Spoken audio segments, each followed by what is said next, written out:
Han Hendrik is the CTO of Yanfeng, the automotive supplier, new automotive supplier for most in the North American market.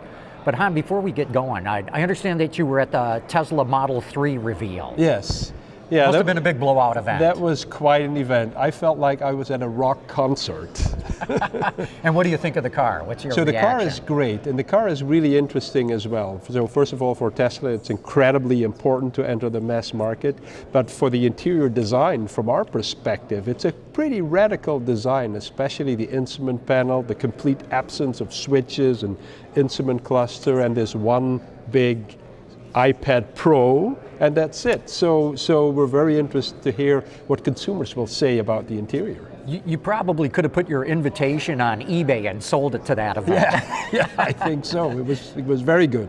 Okay, here we are at the management briefing Yes. seminars. You're one of the speakers that is going to be presenting here today. What's the topic? What are you going to be showing the audience? So I'll talk about a few things. First of all, we believe that it's one of the most exciting times to be in this business with all the change that is happening. So I'm going to talk about a little bit about our view on some of these disruptive technical and social trends like electric and shared mobility services, and autonomous.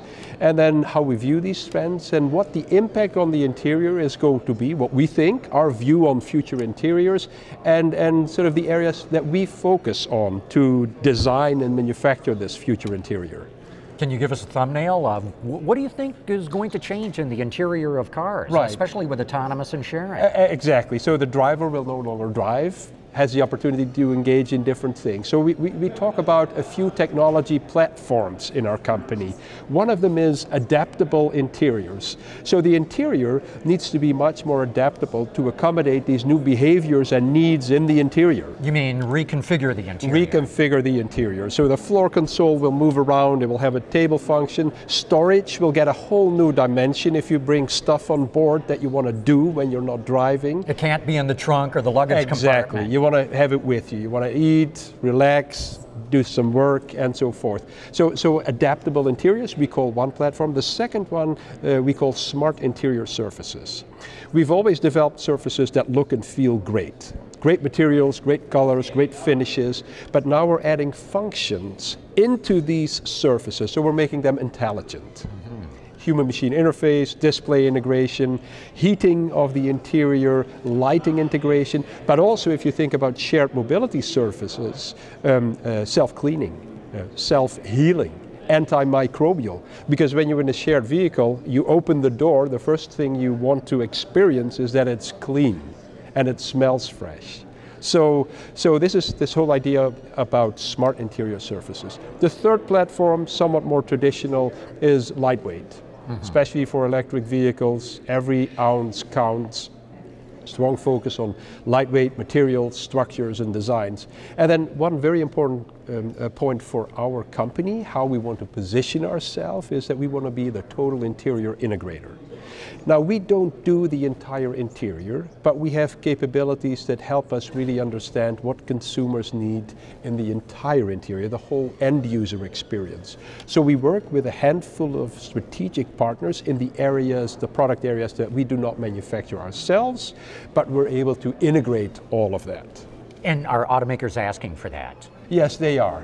So this whole idea of total interior integration was hot 10, 12 years ago, and it came back in three areas for us. So the first area is local Chinese OEMs. They don't have the long history, the experience, so they look for our support really from sketch into production. The second group of customers that is interested in our capabilities in this space are the new mobility OEMs in California. They don't have 100 years of experience in designing and making interiors, so they ask for our help. And the third group is the traditional OEMs, because they are also uncertain, they don't know where the journey is going, so they look for our help as well with the entire interior and not just at a component level. So it's a hot topic again. Very hot topic. Do you see the day when maybe you not only are the aggregator for the whole interior, but in the assembly plant, the interior goes in as a unit? Potentially, yes. So a lot of this thinking goes into the shared interior, right? So it will be at different levels, different segments, fit for purpose, but a basic vehicle to go from A to B, a basic shared autonomous vehicle that can be like a bathtub that has everything, you slide it in, easy to clean by a robot and so forth. Yeah, that can be a solution. This is so exciting, and of course you guys are perfectly positioned for this. The interior is going to become even more important than it is today. Yes. Yeah, we think it's going to be the #1 purchasing decision in the future, the interior. Hendrik, thanks so much for this very brief but very informative debrief of what you're going to be talking about. Thank you.